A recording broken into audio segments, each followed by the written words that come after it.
Capítulo 3. Jordi Muñoz, y el movimiento de los makers. La explosión deja innovación colaborativa por Internet, lo que el chef peruano, Gastón Acurio hizo, con sus recetas de cocina, hacer públicos sus secretos, y colaborar con sus competidores, en lugar de competir contra ellos, es algo que vienen haciendo cada vez más los innovadores tecnológicos de Silicon Valley.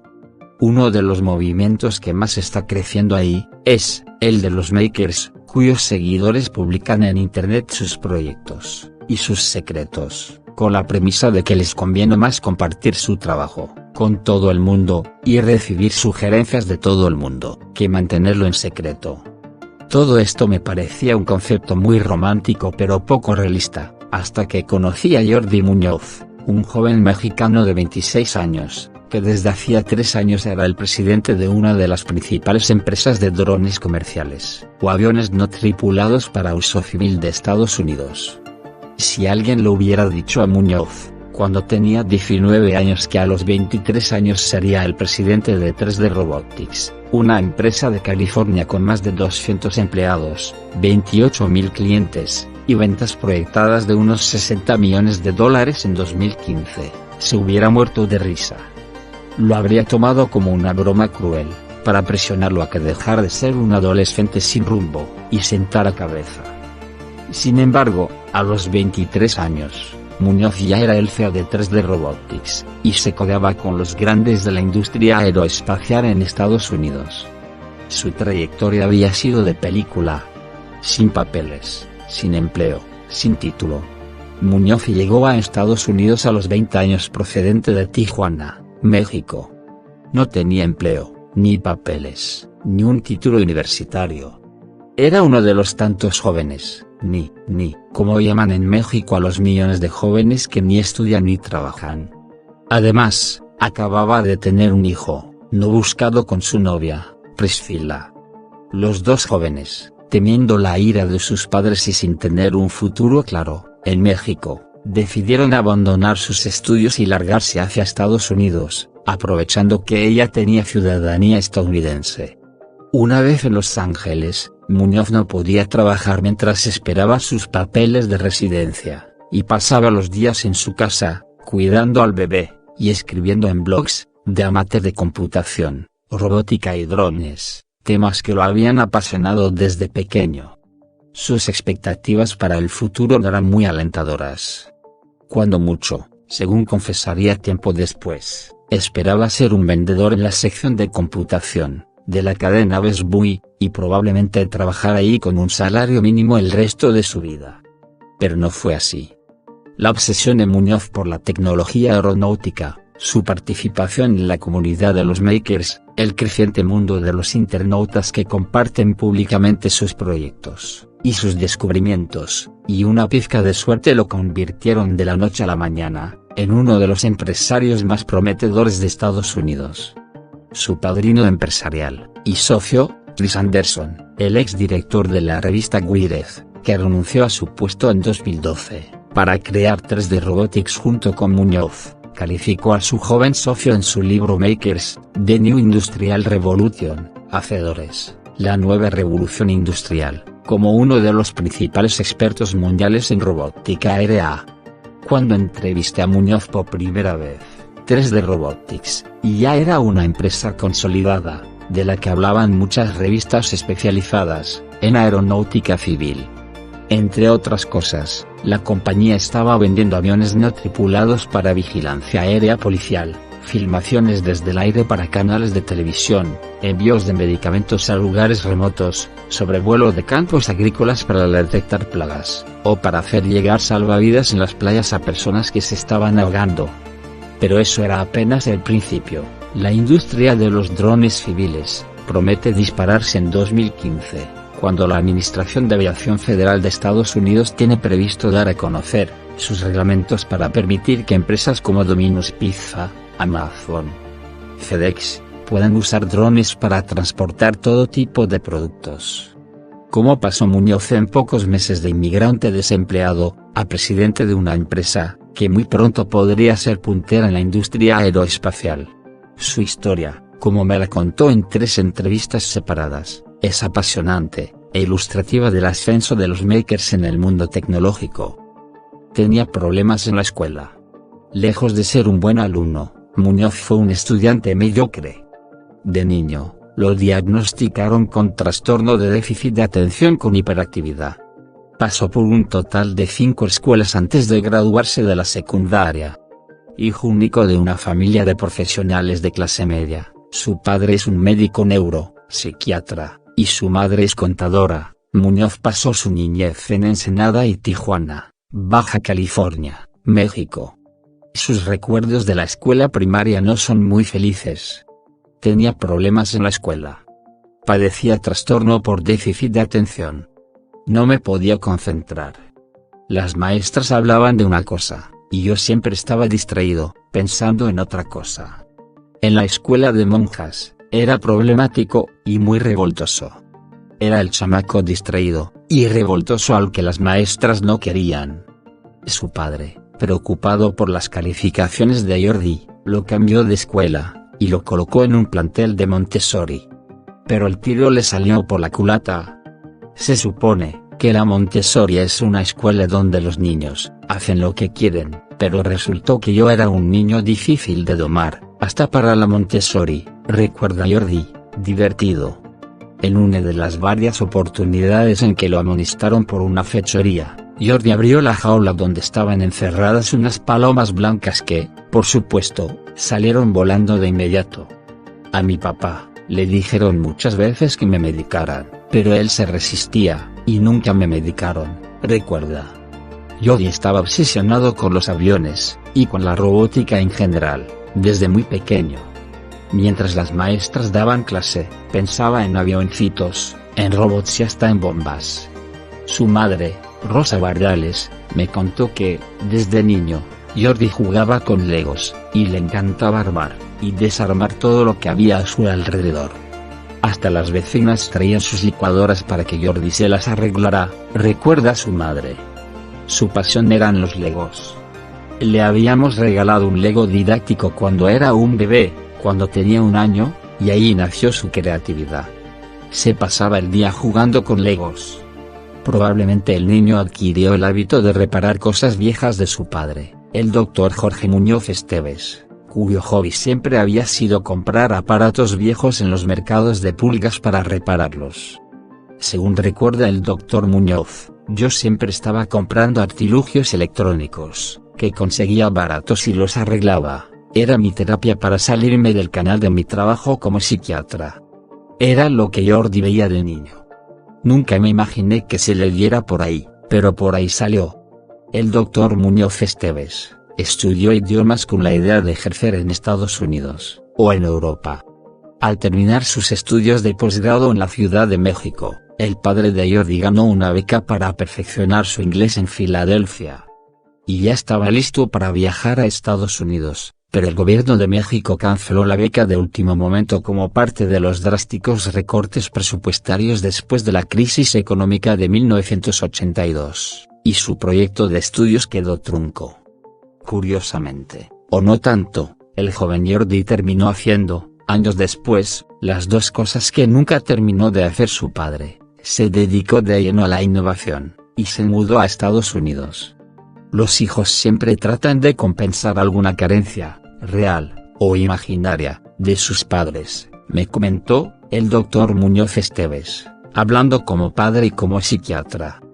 Jordi, quizás percibió inconscientemente algún grado de frustración mía, por no haber podido hacer mi beca en Estados Unidos, y posiblemente terminó compensando esa carencia mía, agregó. A los 11 años hice una bomba. De niño, Muñoz soñaba con tener una computadora.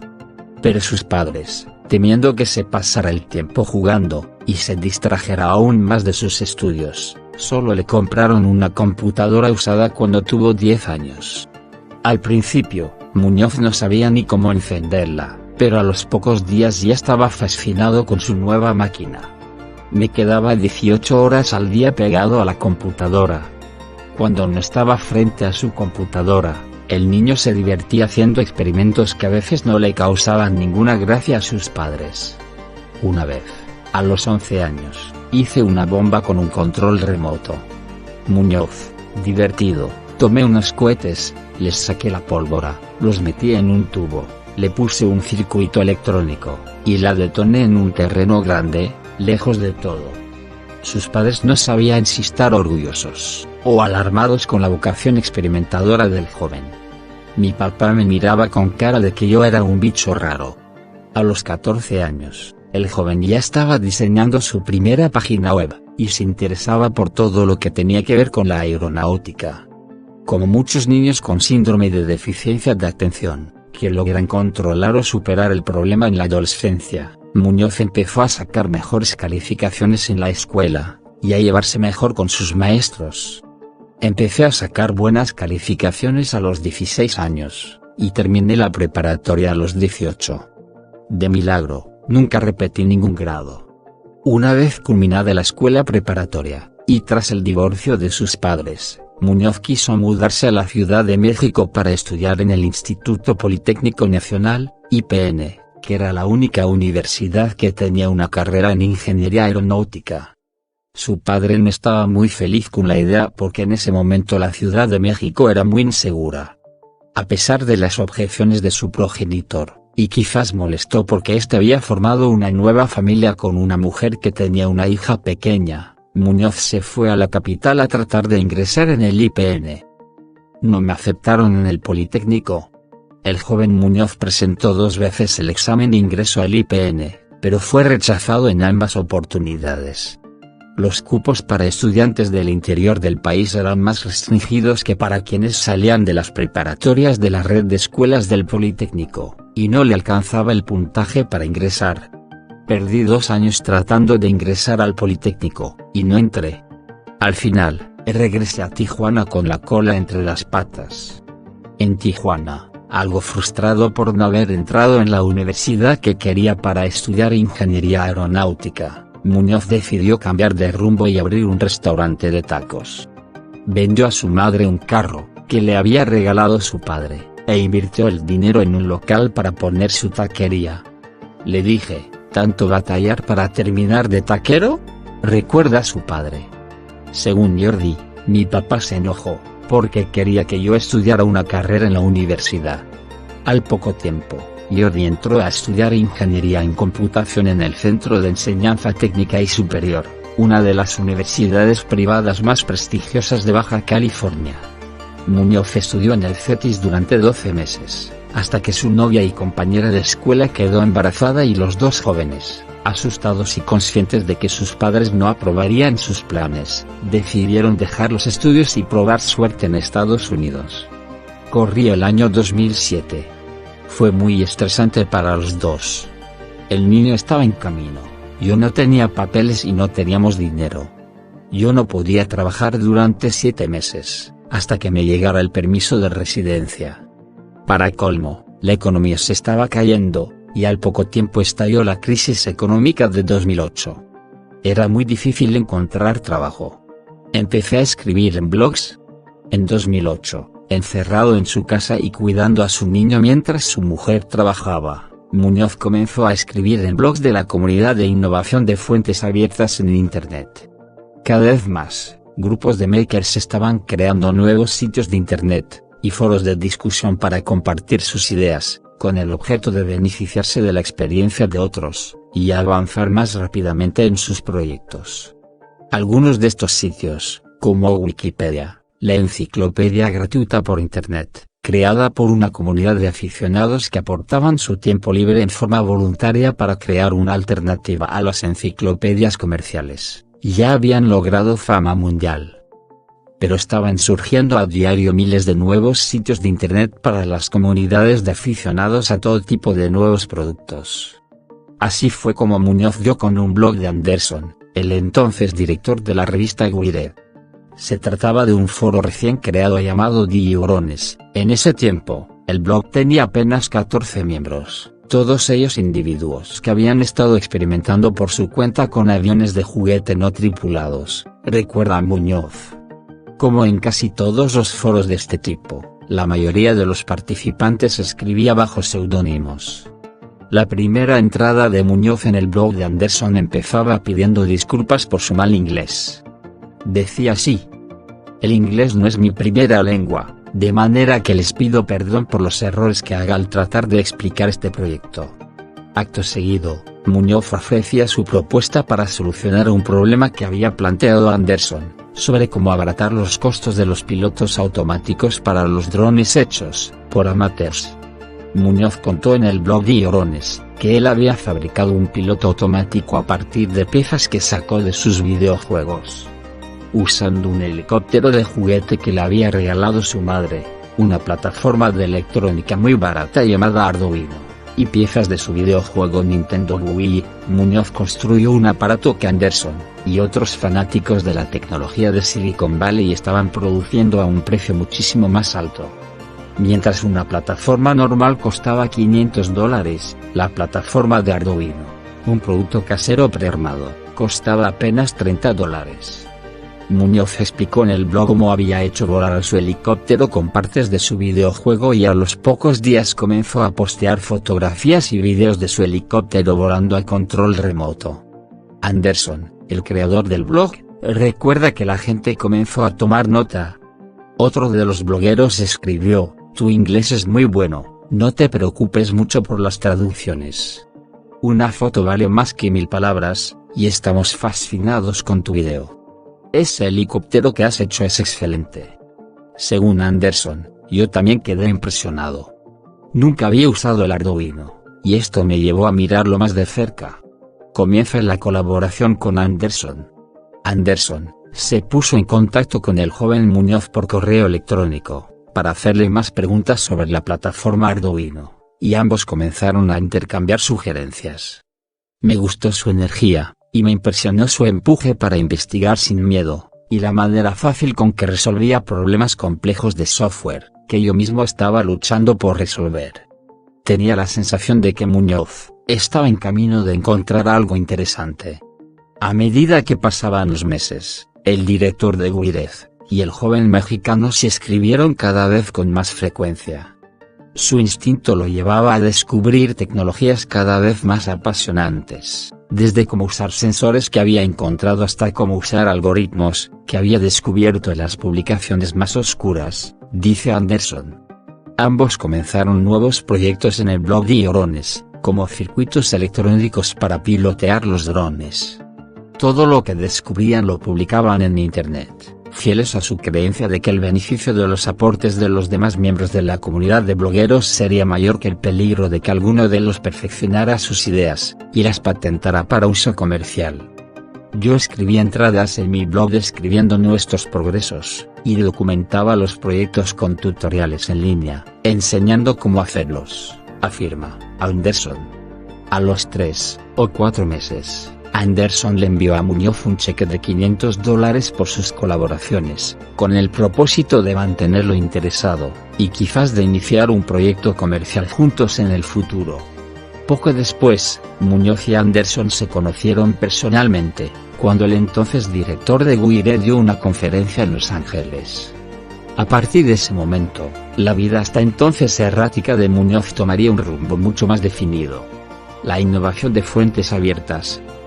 20 años atrás, antes del nacimiento del buscador de Google, ¿cuál hubiera sido la posibilidad de que el director de Wired, la revista más leída por los nerds, con una circulación de 800.000 ejemplares, hubiera renunciado a su puesto para fundar una empresa con un joven, de 20 años, recién llegado a Estados Unidos con apenas un diploma, de la escuela preparatoria? Muy pocas. Pero hoy es lo más natural, afirma Anderson, uno de los más entusiastas propulsores del movimiento de fuentes abiertas en Internet, integrado por mucha gente que tiene otros empleos, y cuyo hobby es la tecnología. La web le permite a la gente demostrar lo que sabe, independientemente de sus títulos universitarios u otras credenciales. Permite que se formen grupos, y trabajen juntos fuera del contexto de una compañía, ya sea con empleos, o sin ellos.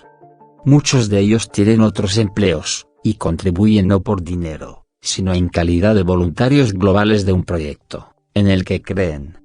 Tras renunciar a Wired para fundar 3D Robotics, junto con Muñoz, En 2012, Anderson continuó divulgando sus recetas tecnológicas para aprovechar el talento de los aficionados a la tecnología en todo el mundo. Explicando su filosofía, señaló que gracias a que no opera como una empresa tradicional, que solo contrata a sus empleados con base en su trayectoria académica o profesional, 3D Robotics puede reclutar mentes mucho más creativas. Si 3D Robotics operará como una empresa tradicional, contratando a profesionales que ya están en el terreno, nos hubiéramos perdido del trabajador automotriz y del diseñador gráfico que trabajan para una empresa brasileña, del tipo que maneja una compañía italiana de radios para ambulancias, del dueño retirado de una agencia automotriz, del español que trabaja para una compañía de energía en las Islas Canarias, y de todos los demás que se metieron en este proyecto con pasión, a pesar de que sus carreras los habían llevado a otro lado. Logramos tener más gente, y más talentosa. Gracias a la innovación colaborativa que permite la comunidad de fuentes abiertas en Internet, logramos tener más gente, y más talentosa, trabajando para nosotros.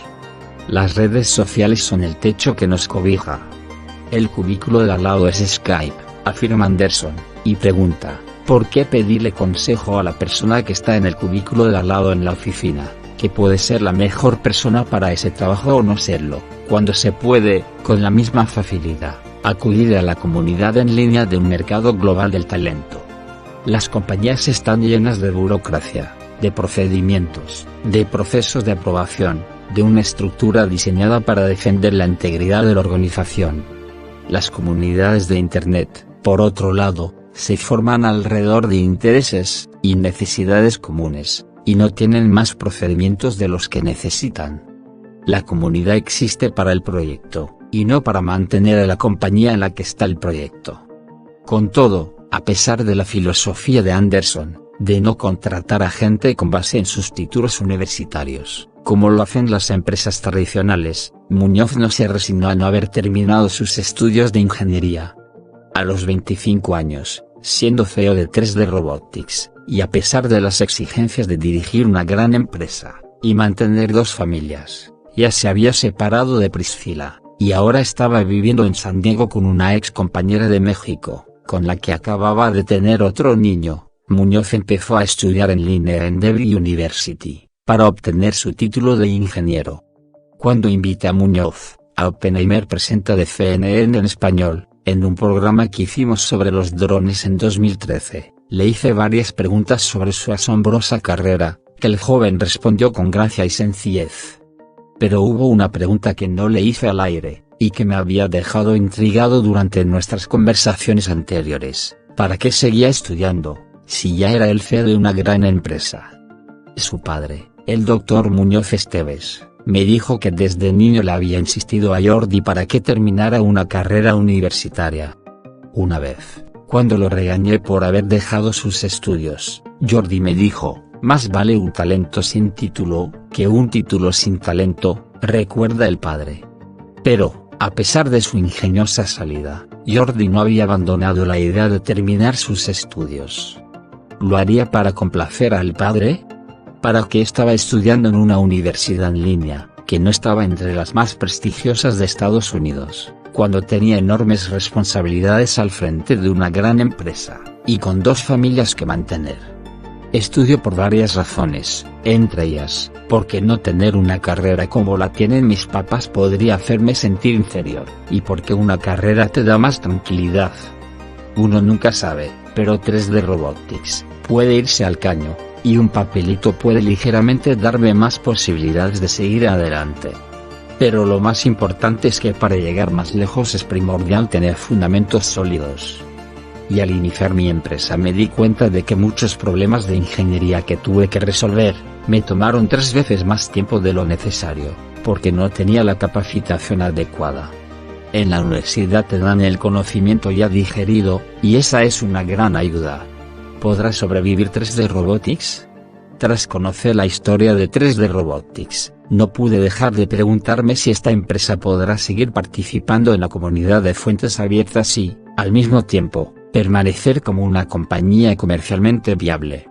¿Acaso no es una idea un poco romántica pensar que una empresa puede prosperar si divulga todos sus secretos? Quizás es una filosofía empresarial que se entiende en el caso del chef Gastón Acurio, en donde la divulgación de sus recetas gastronómicas ayudó a promocionar la cocina peruana, y a todos sus cultores, pero en el campo de la tecnología es más difícil de entender.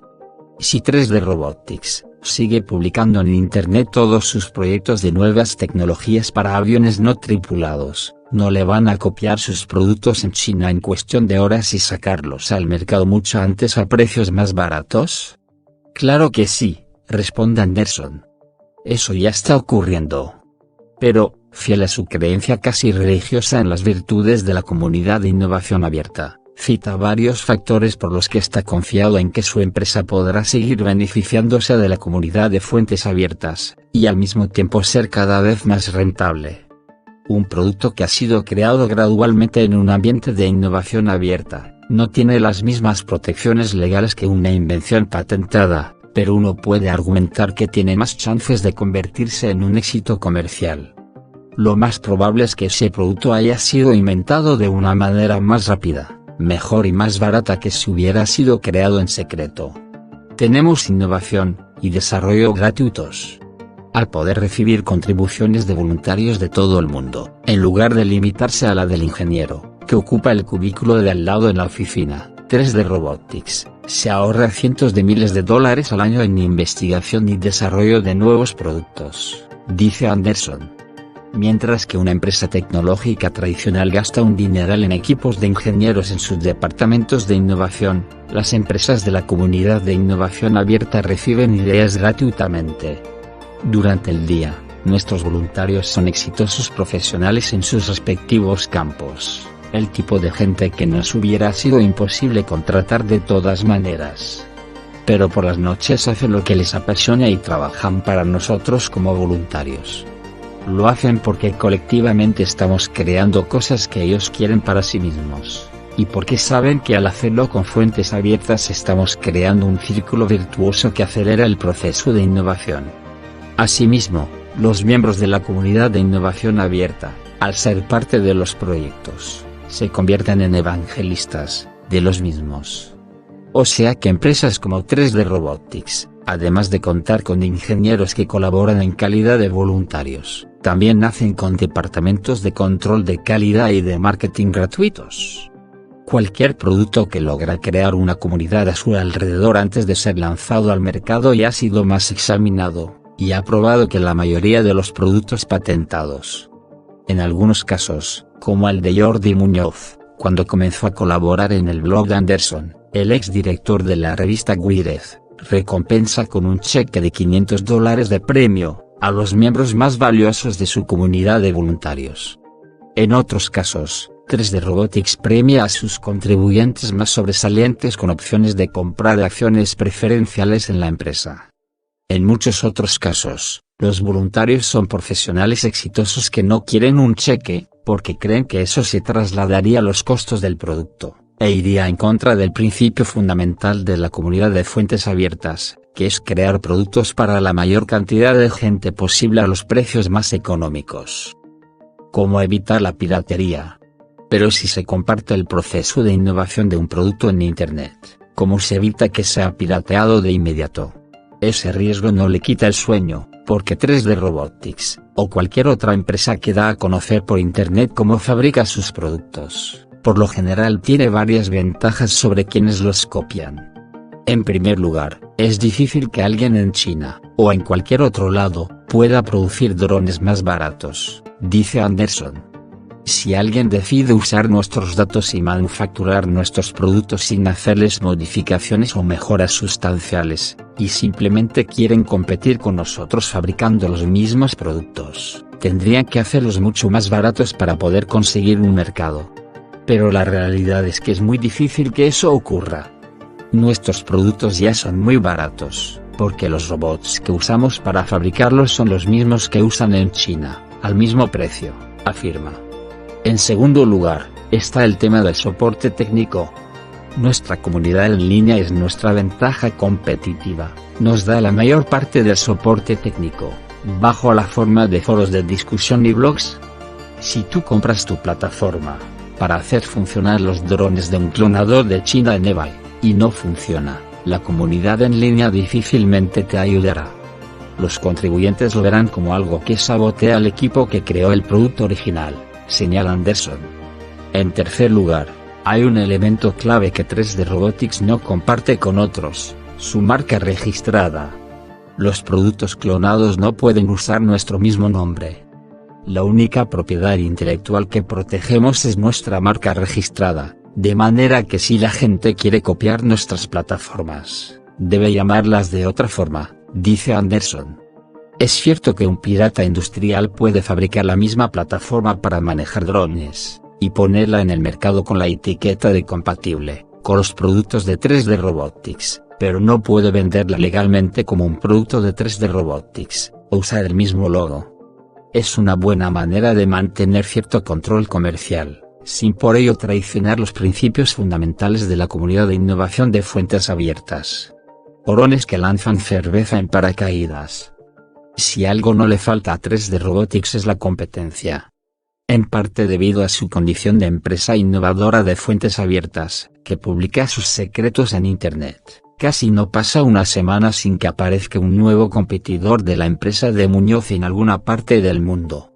Mientras Estados Unidos, Israel y algunos países europeos dominan la industria mucho más grande de los drones para uso militar, han surgido docenas de fábricas de drones comerciales en Latinoamérica, Asia y África.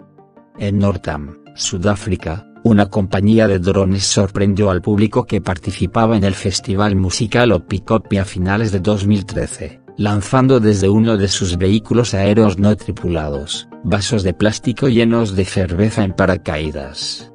En Japón, Argentina, Perú, Chile, y varios otros países latinoamericanos, algunas empresas están fabricando drones para monitorear suelos para la agricultura, para realizar estudios arqueológicos, y para preservar diversas especies animales en la selva. Otros emprendedores han empezado a fabricar drones especializados en tareas de rescate, en caso de desastres naturales, como incendios forestales, en que se hace imposible, o muy peligroso, y costoso enviar helicópteros tripulados para buscar a personas desaparecidas. En esos casos, o en tormentas en montañas donde se practica el esquí, un vehículo no tripulado puede sobrevolar grandes extensiones de terreno buscando a alguna persona extraviada con detectores de calor, permitiendo su localización y su posterior rescate. A finales de 2013, la industria de los drones comerciales entró en un frenesí, luego de que el gobierno de Estados Unidos emitió de manera anticipada las primeras 2 licencias comerciales de vehículos aéreos no tripulados, un dron llamado Puma, para el monitoreo de derrames de petróleo, y de especies en peligro de extinción en Alaska, y el San Miguel X-200, para ayudar a la industria petrolera a seguir los movimientos del hielo, y la migración de las ballenas en el Ártico, mucho antes de dar a conocer las reglas generales para la industria, programadas para 2015. De la noche a la mañana surgieron grandes titulares que anunciaban la inminente invasión de drones de uso civil, casi todos haciendo referencia a un video que atrajo la atención en YouTube, en el cual se muestra un dron que distribuye Domino's Pizza, el Domicopter. Teal Group, una empresa consultora de la industria aeroespacial, proyectó que las ventas anuales de drones a nivel mundial se duplicarán para llegar a $11.400 millones anuales en 2022. Y, considerando el impacto económico total de la industria, incluyendo la compra de insumos, y los servicios asociados, la Asociación Internacional de Sistemas de Vehículos No Tripulados WAVSI, calculó que los drones podrían contribuir con $80.000 millones anuales tan solo a la economía de Estados Unidos en la próxima década. Drones que entregan paquetes a domicilio. Jeff Bezos, el fundador de Amazon.com, anunció que su nueva compañía Amazon Prime será una de las primeras en usar drones masivamente para entregar paquetes a domicilio en solo media hora. Sé que suena ciencia ficción, pero no lo es, dijo Bezos al programa de televisión 60 Minutos de la cadena CBS, mostrando un video en el cual se veía un mini dron con 8 motores eléctricos a hélice que llevaba una caja amarilla, y la depositaba en la puerta de una casa. Bezos explicó que su empresa podrá hacer envíos desde sus centros de almacenamiento hasta cualquier domicilio a 16 kilómetros de distancia en solo 30 minutos. Podremos llevar objetos de un máximo de 5 libras, que representan 86% de los paquetes que transportamos. De manera que en áreas urbanas podremos cubrir una parte muy significativa de la población, dijo Bezos. Y es muy ecológico, es mejor que los camiones, señaló, agregando que los drones funcionan con motores eléctricos. Acerca de cuándo comenzarán a volar los drones repartidores de paquetes de Amazon, Bezos dijo que podría ser en 2017 o 2018. Esto va a funcionar, se va a convertir en realidad, y va a ser muy divertido. El problema es que te caiga un dron en la cabeza. Técnicamente, no hay nada que impida que los drones ya comiencen a repartir pizza, cerveza o medicamentos, dicen los expertos. Los únicos obstáculos que han impedido su proliferación más rápida son de naturaleza legal, y los temores sobre la seguridad, y la eventual utilización de estos robots para violar la privacidad de la gente. El principal problema con los drones son las regulaciones, porque si un robot que pesa 3 o 4 kilos está en el aire, hay que garantizar que no caiga en la ciudad, o sobre una casa o una persona, me explicó Raúl Rojas González, profesor de Ciencias de la Computación y Matemáticas de la Universidad Libre de Berlín, Alemania. Encabeza un equipo que desarrolla autos autónomos, drones, y otros robots experimentales que ha ganado varios premios internacionales. Entonces, hace falta hacer el desarrollo tecnológico para garantizar que el equipo sea confiable. Rojas, que junto con su equipo colocó en YouTube un video con su dron repartidor de pizza mucho antes de que Domino's Pizza popularizara el suyo, agregó que la autorización de drones comerciales para rastrear la migración de las ballenas en el Ártico, o para monitorear campos para el cultivo, es relativamente sencilla, porque no plantea tantos problemas de seguridad. Pero en el caso de drones repartidores de pizza, o medicinas, es más complicado. Otros están igualmente preocupados por las posibles amenazas a nuestra privacidad cuando los cielos se llenen de drones. ¿A qué marido le va a gustar que un dron le tome fotos a su mujer mientras toma sol en toples en la piscina? Preguntan los críticos. O peor aún, ¿a quién le va a gustar que drones con cámaras infrarrojas tomen fotos de lo que ocurre adentro de nuestros hogares? Aunque en muchos países eso esté prohibido. Los voceros de la industria replican que cualquier persona, hoy en día ya puede sacar una foto de la piscina de su vecino usando un palo de escoba con un teléfono inteligente en la punta. Y lo de las fotos infrarrojas está a la vuelta de la esquina.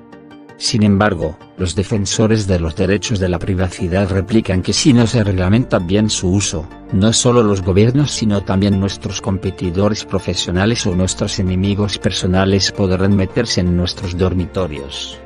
Lo de los drones repartidores de pizza, es una maravilla, pero esa es la cara bonita de los drones, me dijo León de León, un abogado defensor de los derechos civiles y exdirigente de la Unión Americana para las Libertades Civiles.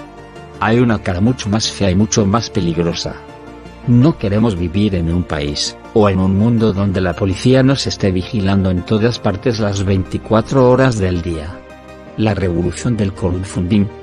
Anderson, el cofundador de 3D Robotics junto con Muñoz, está convencido de que hay un nuevo mundo de posibilidades para los innovadores, porque además de fuentes abiertas que permiten a todos estar al tanto de todo, o de casi todo lo que se está haciendo en otros lados, también están surgiendo nuevas fuentes de financiamiento para los inventores.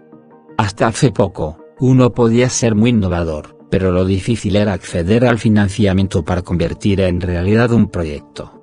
Pero ahora, gracias a Kickstarter y otros sitios de internet dedicados a recaudar dinero para nuevos proyectos mediante contribuciones masivas de pequeños inversionistas, lo que se ha popularizado con el nombre de crowdfunding, los recursos están al alcance de todos. Los sitios de crowdfunding en internet estaban recaudando unos 1.500 millones de dólares anuales de pequeños contribuyentes en 2013, y proyectaban una recaudación de 3.000 millones de dólares para 2014, según un estudio de la consultora Deloitte. Kickstarter ha revolucionado el mundo de la innovación, afirma Anderson. Mediante el crowdfunding, o las inversiones colectivas, los pequeños innovadores que no tienen acceso a grandes inversionistas pueden colocar su idea en el website de Kickstarter o en otro portal de inventores, y vender su producto antes de que salga al mercado. Quienes pagan por el producto no están comprando una parte de la empresa, como ocurre con los inversionistas tradicionales, sino simplemente una, o varias copias del producto final. Y si por algún motivo el proyecto no se concreta, todos los contribuyentes reciben la devolución de su dinero. El concepto no es muy diferente al que se usa para los conciertos, o las reservas de hoteles. Uno prepaga su entrada, o hace su reservación en un hotel con su tarjeta de crédito, y si se cancela el concierto, o el viaje, recibe su dinero de vuelta. No es casual que Kickstarter naciera en 2009. Como un portal de internet pensado para la industria musical y artística. Uno de sus fundadores era un joven músico y disc jockey de Nueva Orleans llamado Perry Chen.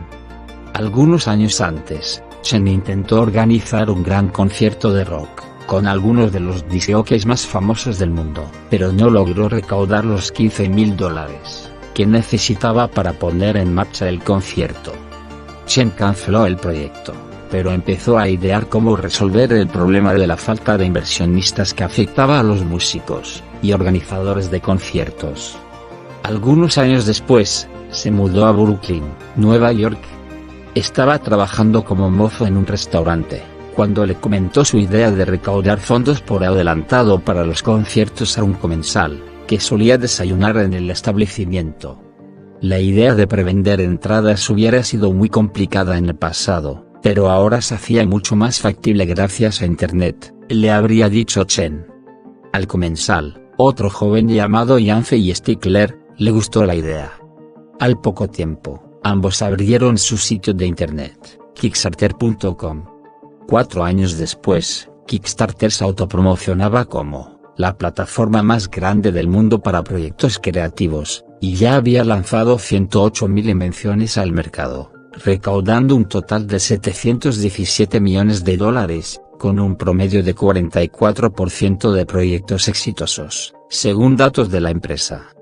Entre los proyectos exitosos de Kickstarter estaban la nueva película de Spike Lee, el afamado director de Malcolm X, que logró recaudar su meta de $1.300.000, y el reloj Pebble Smart, un reloj inteligente que vibra cuando uno recibe un correo electrónico, y nos informa de quién proviene y de qué se trata, lo que nos permite saber si el mensaje es urgente o puede esperar, sin estar consultando en nuestro teléfono celular a cada rato.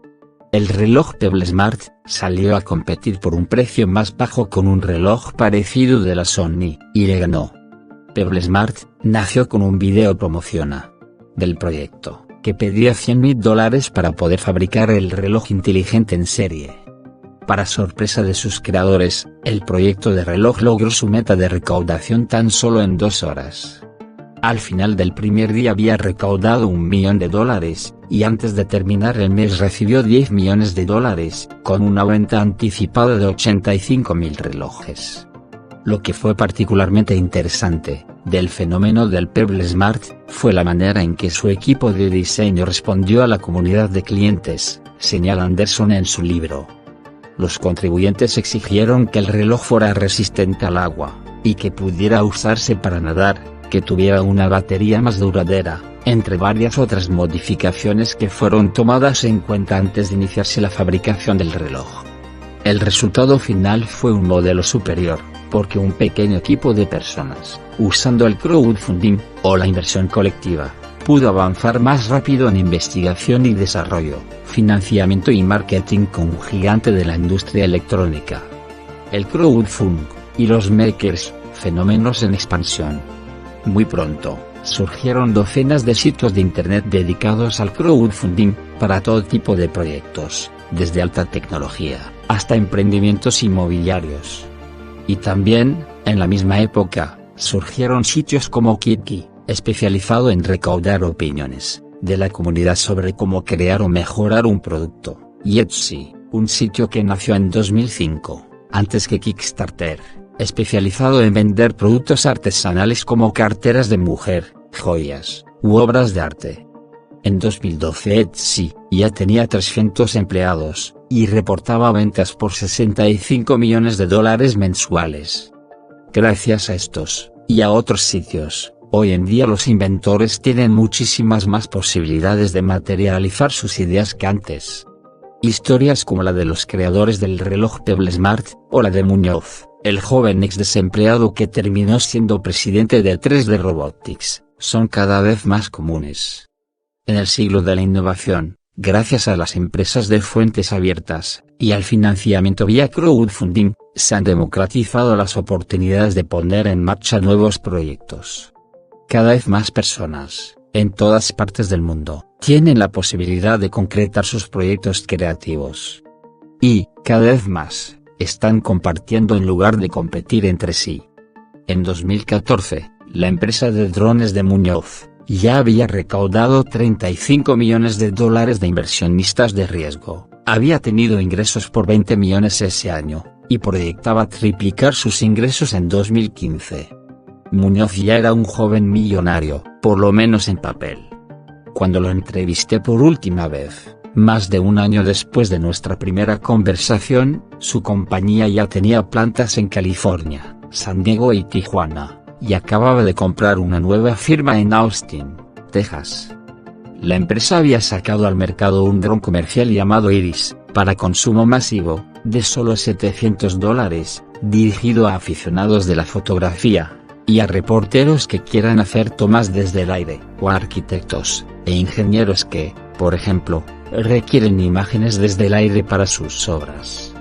Seguimos siendo makers, y seguimos publicando todo nuestro software y los diagramas de nuestros helicópteros no tripulados, pero el nuevo modelo será sacar también otros programas más sofisticados que van a ser cerrados, me dijo Muñoz. Terminó sus estudios de ingeniería, en línea solo le faltaba su tesis, y esperaba graduarse en 4 meses, y ya estaba pensando en retirarse como CEO, para dedicarse más a lo que siempre le había interesado, la innovación. Quiero ser el jefe de innovación de la empresa, y divertirme un poco, me comentó Muñoz, agregando que en su cargo actual, requería dedicar casi todo él. Al despedirme de Muñoz, no pude dejar de pensar en la gran cantidad de jóvenes innovadores de Silicon Valley, que se retiran, antes de los 30 años, para divertirse con nuevos proyectos. Ojalá que su historia sea un motivo más de inspiración para miles de otros makers, que están colaborando entre sí para materializar sus proyectos colaborativos en todas partes del mundo. Si te gustó este audiolibro, suscríbete al canal, dale like y activa la campanita para que te lleguen todas las actualizaciones del canal. Es de gran ayuda para que sigamos llegando a más y más personas. Saludos, y hasta el próximo video.